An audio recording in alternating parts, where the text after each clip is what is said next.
বন্ধুরা, good morning. তোমরা কেমন আছো? আশা করছি খুব ভালো আছো। আর একটা নতুন ব্লগে তোমাদের সবাইকে স্বাগত। দেখো, বাজে এখন 5টা 20। আমি ঘুম থেকে উঠলাম। দেখো, আজ রবিবার ছুটি, তাও আমি সকাল সকাল কেন উঠলাম সব কিছুই তোমাদের সঙ্গে শেয়ার করব। তার জন্য পুরো ভিডিওটাই দেখতে হবে। সকাল থেকে দেখো 5টা 20 বাজে, তাও মনে যেন কত রোদ উঠে গেছে।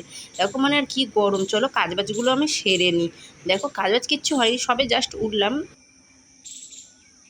আর এইদিকে তো আরেকটা কথা তোমাদের সঙ্গে শেয়ারই করা হয়নি, যে রাস্তাটাকে কেটে দিয়েছিল বাড়িতে, মানে বাড়ি বাড়ি কল বসতে বলে, কিন্তু রাস্তাটা আবার ঠিক হয়ে গেছে। দেখো বন্ধুরা, পুরো ওরাই এসেই পুরো ঠিক করে নিয়েছে, বেশ সুন্দর লাগছে। বা তাই না, পুরো এবড়ো খেবড়ো হয়েছিল পুরো রাস্তাটা। আর এইদিকে দেখো, এখন আমার এঁঠো বাসন টাসন কত পড়ে আছে, দেখতে পাচ্ছ বন্ধুরা। সংসারে বাসি কাজবাজ সারা হয়ে গেল। মাথায় শ্যাম্পু দিয়ে একটু স্নানও করলাম, যাবো পুজো দিতে। তো তা মাছ টাছ খেয়েছি, তা মাথায় শ্যাম্পু না দিয়ে কি পুজো দিতে পারি, তাই না বলো? তাই স্নান টান করলাম। চলো পুজোটা দিয়ে দিই। তো দেখতে থেকো কী করি আমি আজকে সারাদিন। তারপরে স্নান সেরে ঘরের ঠাকুরকে সেবা দিয়ে দিলাম। দেখো বন্ধুরা, কেন ঘরের ঠাকুরকে সেবা না দিয়ে কি বাইরে পুজো দিতে যেতে পারি, তাই না বলো? এই যে আমার মা লক্ষ্মী বসে আছে, দেখো। চলো পুজো দেওয়া হয়ে, মানে পুজো দিয়ে দিই না, তুলসী তলায় মনসা তলায় আমি ধূপকাঠি জেলে দিলাম আর ফুল টুল দিয়ে পুজো দিয়েছি, গাছের ফুল। আর এদিকে বিছানাটাকে আমি পরিষ্কার করে নেব। আর এইদিকে রেডি হয়ে যাচ্ছি, যাবো এই স্কুটিটা নতুন কিনেছি, স্কুটিটাকে পুজো দিতে চলে এসেছি বিপত্তারিণী মন্দিরে পুজো দিতে। এই যে ফল টল কিনে নিয়ে ঢুকছি ভেতরে। সরি বন্ধুরা, ফল বলে দিয়েছি, সন্দেশ কিনে নিয়েছি সবার জন্যই দেবো বলে। আর এদিকে পুজো দেওয়া হয়ে গেছে, বাড়ির পথে রওনা দিলাম। তারপরে যাওয়ার পথে বর বললো চলো দিদির বাড়ি যাবো। তা দিদির বাড়িতে বলছে প্রসাদটা দিয়ে আসি, আর দিতে এসে দিদির বাড়ি আটকে গেছি। তা দিদি খুব বলছিল থাক, এসছি যখন থাক।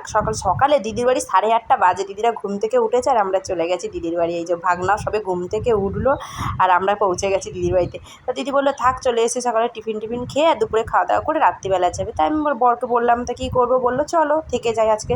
তো আজকে দিদির বাড়ি থেকে গেছে। তা দিদি এইদিকে ঘুম থেকে উঠে দেখো, এই যে রান্নাঘরে, দিদি ঘুম থেকে উঠে রান্নাঘরে চলে এসে চাটা করছে আমাদের জন্য। তা আমরা বললাম রাস্তা দিয়ে চা খেয়ে এসছি না, দিদি বললো থাক আমি করছি।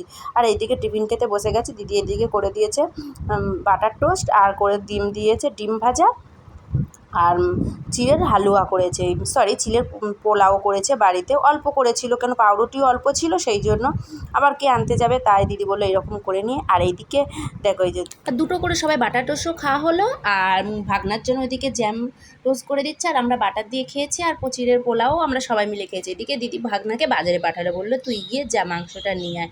তা গেল মাংস নিয়ে আসতে ভাগনা। তা মাংস নিয়ে দিদির আজকে দুপুরে খাওয়া দাওয়া হবে। তোর কি ঠান্ডা লাগছে নাকি রে?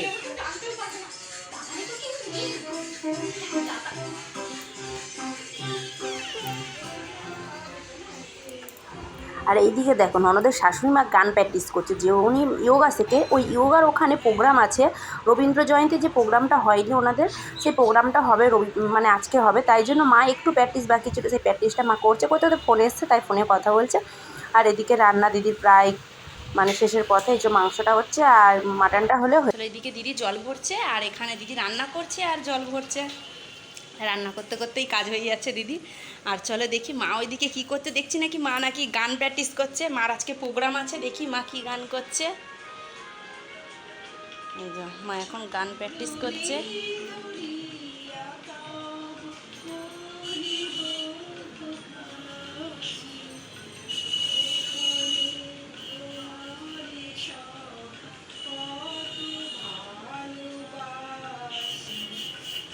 বেশ এখান দিয়ে বেশ ফুরফুরে হাওয়াটা আসে, খুব ভালো লাগছে। কিন্তু এই যে নিচটা রোদের তাপ প্রচুর, দেখো। কিন্তু এই যে এখান থেকে ফুরফুরে হাওয়াটা পুরো ঠান্ডা, ফুরফুরে হাওয়াটা এসে। আর এই গোলাপ জামুনটা বানিয়েছিলাম, দেখো এই যে পিস কোটে নিয়েছি, খুব সুন্দর নরম হয়েছে।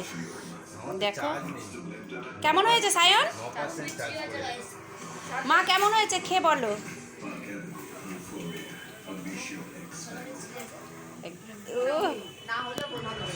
তারপরে দিদি এদিকে ভাত বাড়লো, উচ্ছে ভাজা করেছে দিদি।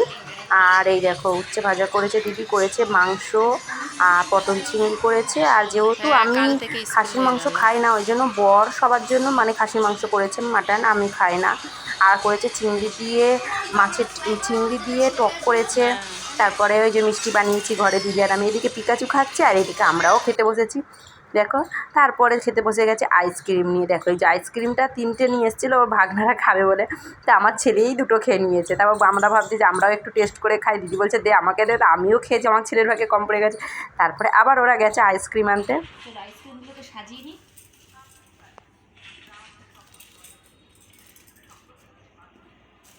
আর বন্ধুরা দেখো, এইটা 5 টাকার আইসক্রিম, কইটুখানি দেখো। জানি না, টেস্ট করে দেখবো। দিদি বললো ভালো খেতে, টেস্ট করে দেখবো। সাজিয়ে নিলাম সবার জন্য আইসক্রিম পার্টি। হ্যাঁ, আইসক্রিম পার্টি চলছে। চলো স্টপ করি। মধ্যে সাজিয়ে নিয়েছি, কি সুন্দর লাগছে না? কারা কারা আইসক্রিম খাবে তাড়াতাড়ি চলে আসো। নাও খাও, গলে যাবে তো খেতে খেতে। কেমন খেতে? ভালো খেতে? চলো এই আইসক্রিমের জন্য টেস্ট করে দেখি কেমন খেতে। কত ছোট,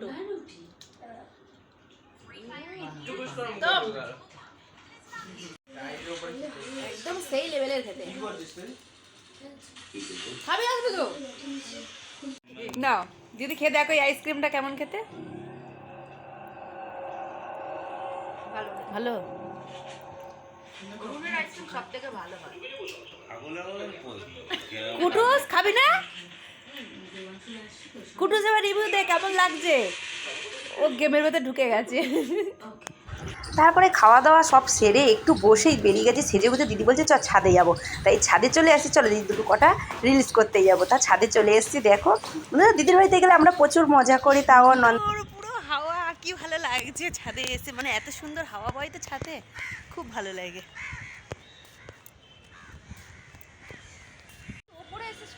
হ্যাঁ, ওটা চিলে কোটা আছে না?